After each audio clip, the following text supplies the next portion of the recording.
Tahukah kamu?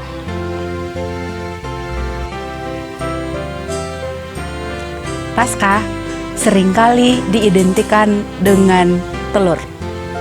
Pada Paskah, biasanya orang-orang membagikan telur Paskah dan berlomba mewarnainya. Tahukah kamu mengapa demikian? Hal ini bermula pada satu tradisi musim semi di daerah Eropa. Telur sebagai lambang musim semi, musim yang menandakan kehidupan tanaman dan aktivitas lainnya. Telur itu juga adalah simbol kelahiran dan kehidupan baru. Ini senada dengan perayaan Paskah yang bagi umat Kristen menandakan kelahiran kembali di dalam Yesus Kristus. Karena itu, telur Paskah adalah simbol yang menandakan dan mengajak kita untuk lahir baru di dalam Yesus Kristus.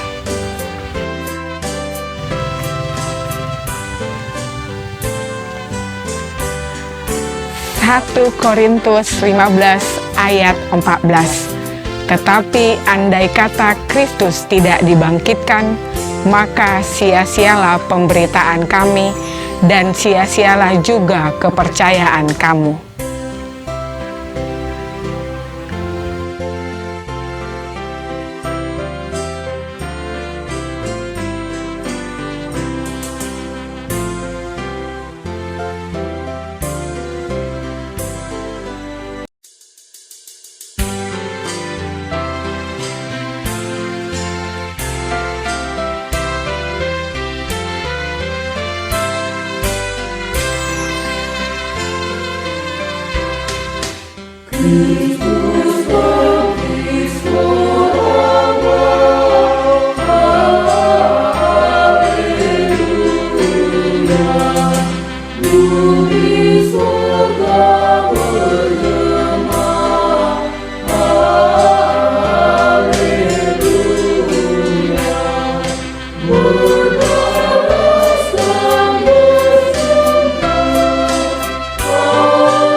Kristus bangkit, soraklah, haleluya.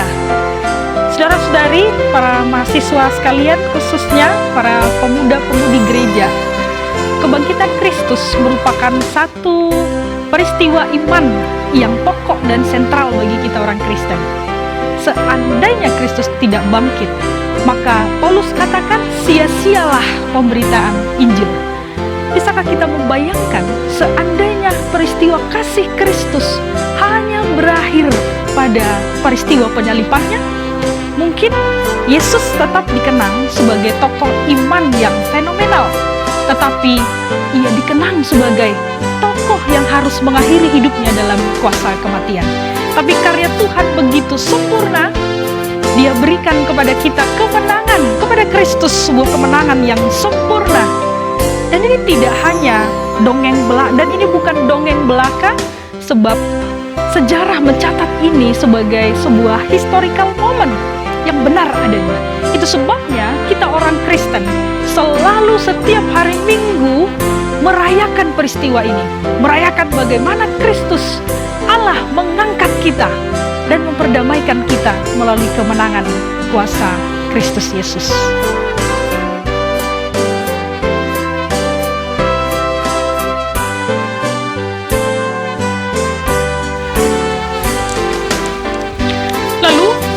Sebagai pemuda-pemudi gereja, para mahasiswa sekalian, apa yang boleh kita maknai melalui peristiwa kebangkitan Kristus? Setidaknya ada dua hal yang boleh kita maknai melalui peristiwa ini. Yang pertama, kebangkitan telah mengubah kematian menjadi kehidupan. Kematian itu adalah simbol sesuatu yang pasif, simbol sesuatu yang hampa dan non-potensial. Tapi kehidupan adalah simbol dari sesuatu yang potensial dan aktif. Mengubah kematian menjadi kehidupan itu berarti mengubah sesuatu yang non-potensial dan pasif menjadi berpotensi dan aktif. Saudara-saudari, bukankah kita semuanya diberikan oleh Tuhan beragam-ragam potensi? Tapi kalau kita jujur, masih banyak dari kita yang membuat potensi kita dalam keadaan pasif. Kita malas, kita kurang menggali, kita menunggu, kita bersungut-sungut, kita kurang menggunakannya untuk sesuatu yang kreatif. Bahkan kita sibuk dengan mengkritik tanpa solusi. Tetapi melalui peristiwa kebangkitan ini, kita diajak untuk dan diingatkan bahwa ini bukan saatnya untuk terus menunggu dan terus untuk duduk, untuk sibuk dalam kemalasan. Tapi mari bangkit. Apa yang ada pada potensimu, mari kerjakan. Mari jemput kesempatan. Mari menjadi pelaku. Mari gunakan segala potensimu dengan semaksimal mungkin, yang adalah anugerah dari Tuhan untuk kita, anak-anak muda.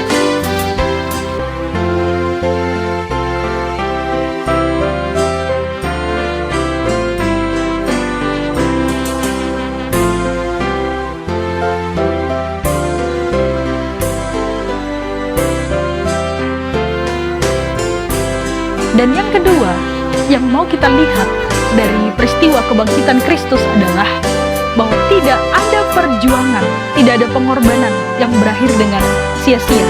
Pada waktunya, Tuhan akan membuat semuanya menjadi indah. Bukankah itu yang kita lihat dalam peristiwa Kristus?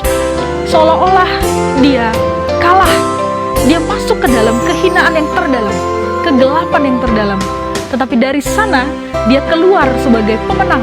Dari situlah kita semua mendapatkan suatu karya yang indah untuk kehidupan kita. Maka dari itu, mungkin boleh pada saat ini kita merasa bahwa orang-orang tidak begitu memperhatikan pengorbananmu. Atau kita merasa bahwa apa yang saya kerjakan terlalu berat. Tetapi segala upaya yang dilakukan dengan cinta kasih, tidak ada yang menjadi sia-sia. Semuanya akan menghasilkan suatu keindahan pada waktu yang ditentukan oleh Tuhan sendiri. Oleh karena itu, marilah kita bersemangat, kita bangkit melalui peristiwa kebangkitan Kristus Yesus, dan selamat Paskah untuk kita.